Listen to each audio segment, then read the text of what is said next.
I'm having to do this a different way. Doing it the way I used to, where I went live. Hopefully this works. Hopefully there's no weird internet issues. We've had a few of them because of storms and stuff, but regardless, thank you all so much for being here.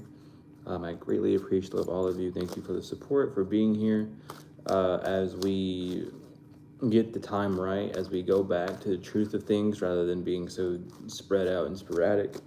And thank you for just being here and seeing the vision, walking with me on this vision, and just being part of it as well, being part of the witnesses, being part of those who are able to see where this is heading and grasp it before the others.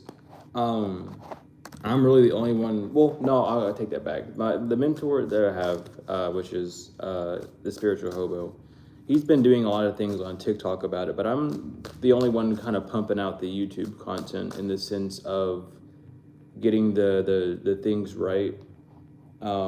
Eventually we will break down the cards a bit more, a lot more than the shorts did, but that's long term. Anyway, though, with the reading, the first card is the Ten of Swords, and the Ten of Swords is Gemini and Sun. Gemini and Sun relates about the two in you, or the Gemini twins, the communication of yourself, and your Sun representing your ego. There could be a lot of back and forth. Oh, I want to do this, but I can't because X, Y, Z. That's causing your issues. It's a self-sabotage situation. And that's kind of what you're moving through, forward and through with, 10 representing interacting with the number 1 in a different way, a new cycle, an elevated cycle, meaning that things are moving away from thought. Things are moving away from the process of being in your head, and you're needing to move on the physical now. Things are going to be physically involved. So what do you need to do to remove the disagreements between the Gemini inside of you, between the twins in you, to be able to walk forward on the path that you're desiring to go on? If this is a relationship, it can be anything from, oh, I like them, but I don't know if they like me, to it being, I like them and I've already exclaimed it, but they've already said that they don't like me. Regardless of how it is, that argument of one person is known and the other one isn't, is present there, even if the other person likes you and you don't know if you like them. It's about, well, first of all, with the being the Ten of Swords, you're removing yourself away from the swords and going into action. But this is saying that thinking is self-sabotaging. If you already know you like someone, but you haven't exclaimed it yet, don't try to think about how they feel. Just allow yourself to know that when the time is right, that you'll move forward and speak on it. You being in your head has took up time to truly figure out what you want to say or how you want to say it, but instead has gone to a point of, should I even do this? This is a good idea, this is a bad idea, and getting convoluted. If this is you and you've already expressed your feelings and it's with someone that you want to be with, you're fighting yourself against that person's will. Don't try and change their will. Don't even have it in your mind that, oh, that person's mind will change. Just allow yourself to know they gave you the answer of what they gave you, and that you need to have the responsibility or the ability to respond to that maturely and to walk away. You might have already done that, but this is just saying that mental convolution is still there. That mental battle of what did I do wrong? Is it me? Yada, yada, yada, could still be there from past issues or however. You don't need to be sabotaging yourself like that. Remember that people have their own will, and you don't have to match with everyone. Not everyone's going to like you. The person that you deem as the one might not be the actual one, because to you they seem like it, but to them you're not their one. You see what I mean? Don't let your ego or the fact that you have a divine counterpart on the way make you act out rashly or egoic, or even be in a position of the Ten of Swords of, oh, well, they'll be there when we get here and I'm just gonna have to deal with all this other, don't put that on yourself. Just allow yourself to know that when things are aligned and will work, they will. This overthinking, this allowing of people implementing thoughts or ideas or things into you and then you running with it, is not the case to go with. If this is about finances, you are overthinking about how to bring finances in. You might have everything you need, but it's a lack of that confidence that's there. Oh, I want to bring more money in. Well, you have these skills. You're a painter, you're a dancer, you're an artist of some type. Do this to do that. Well, I've tried it before and it didn't work.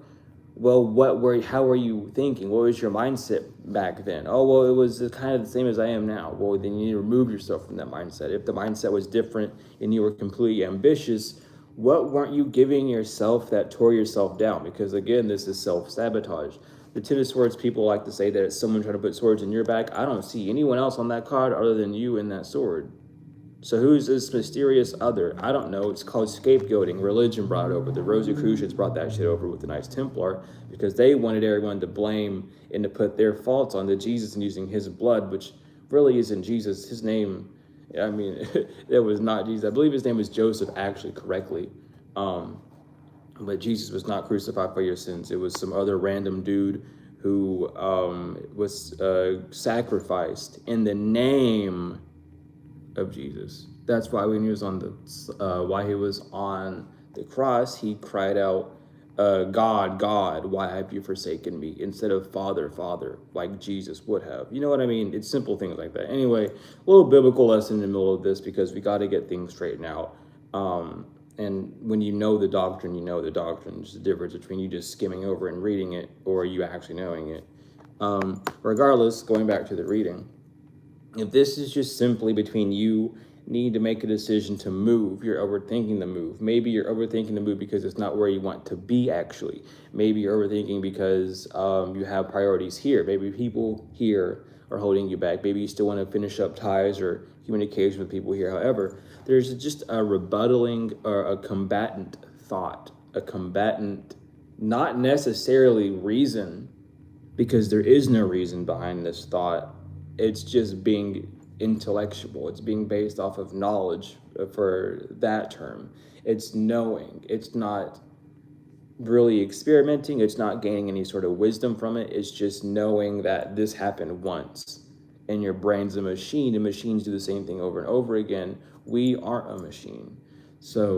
But our body is. So our brains are going to think it's going to happen again, which is going to tell our nervous system it's going to happen again. It's up to you, the soul individual.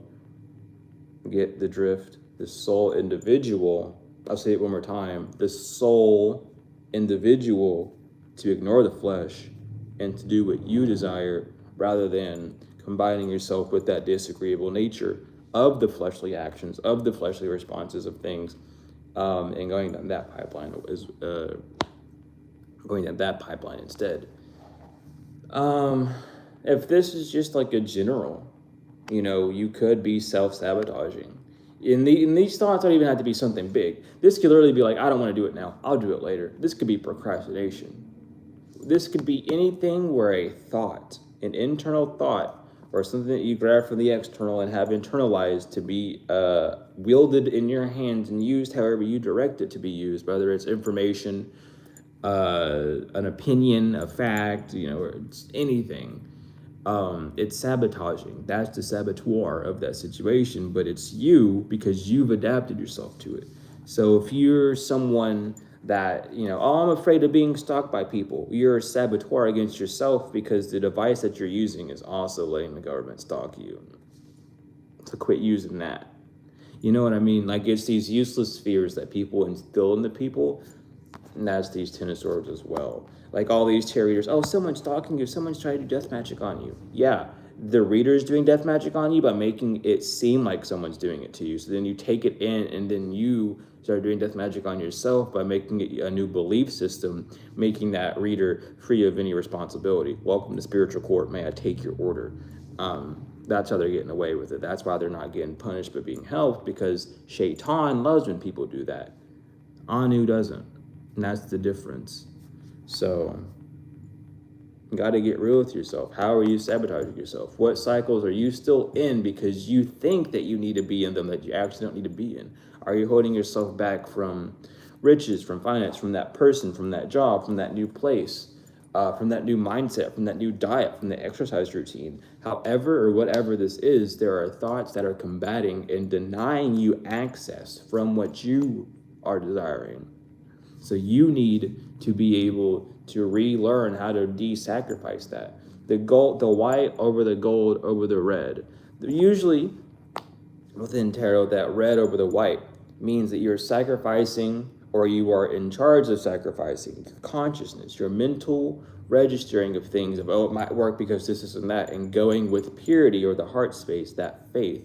It's getting the disagreeable consciousness, which is the right side, going with the left side, which is the why when we talk about white light and green light, the white light is the mind, the green light is the heart. The gold is signified by the soul or the riches, the destiny, the intention. That is what's covering the purity. Your intention is being sacrificed due to the purity of whatever you're going through. That's the symbology of this card. That's the meaning of those colors. Tell me another reader that can tell you that.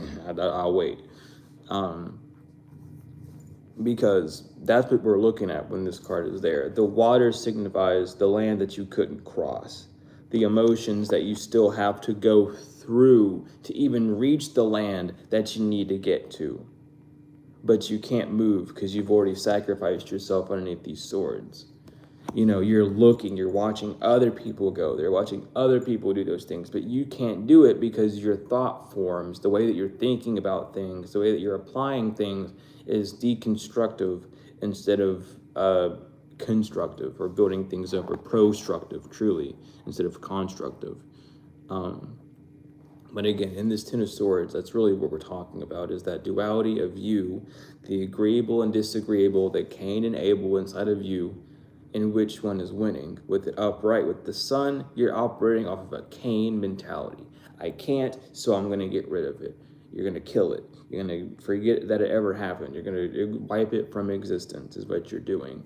And you need to be into the Abel mentality, which would be the Ten of Swords inverted, to be able to move past those thoughts, to not be struck down or held down by those thoughts, and to move forward properly.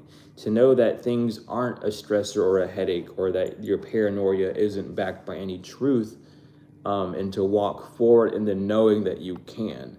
I don't remember if we had the Nine of Swords up. I think the Nine of Swords was something else I was doing. But with the Ten of Swords being upright, the Nine of Swords is upright. And the Nine of Swords, if I can find it, yeah, it's Gemini and Mars. I knew it was Gemini, I just can't remember what it was. But Mars, because Mars is the martial law, the four elements, you know, doing things correctly. You not doing things correctly is why you feel like you can't. So again, take time to look back at what you're doing. Make sure you're following the right instructions. Make sure the mental plan that you gave yourself is still being followed. You know, why did you make changes to it? And were those changes conscious changes, or did you just change it along the way? Be very aware of these next steps. But regardless, that is the Ten of Swords. To get it out of this energy, first of all, let's talk about that. To get out of this Ten of Swords energy, you're needing to really focus on where your thoughts are coming from. Are they coming from past experiences? Are they coming from things that people have said? What are you feeding into and allowing to feed back into you? You know what I mean? What are you giving access to your energy to that's feeding you things that aren't helping you, that then you try to apply and self-sabotage for yourself?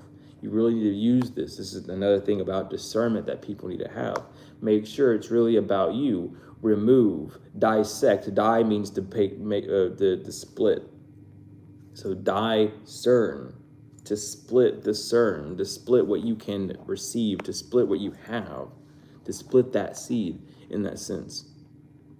I mean, that's what you're needing to do, is to separate the truth from the lie, the actuality versus what your ego is making you hold on to. The things that you're fighting for, like, no, it has to be this, that's your ego fighting. When you know there's not a fight to have, it's just you simply will present it, and however the external reacts is how the external reacts. Watch out for that. Especially within yourself, because there are things that you brick wall and say, no, this is it, it has to be this, that aren't it, that leads you to this energy. Regardless, that is the reading. Thank you all so much again for the likes, support, comments, subscribes, everything, the donations, whether energetic or financial, the hypes for the videos as well. If you need a personal reading or anything, any of my services, be sure to email me, and I'll get you settled away. I got the hiccups, excuse me. Everything that you would need is in the description. We have a little bit of technical difficulties over here as well that we're trying to figure out. But we're getting it all worked out. We're still moving forward. We're still on the right path. We're still doing everything we need to do in the background, in the back scenes of these things.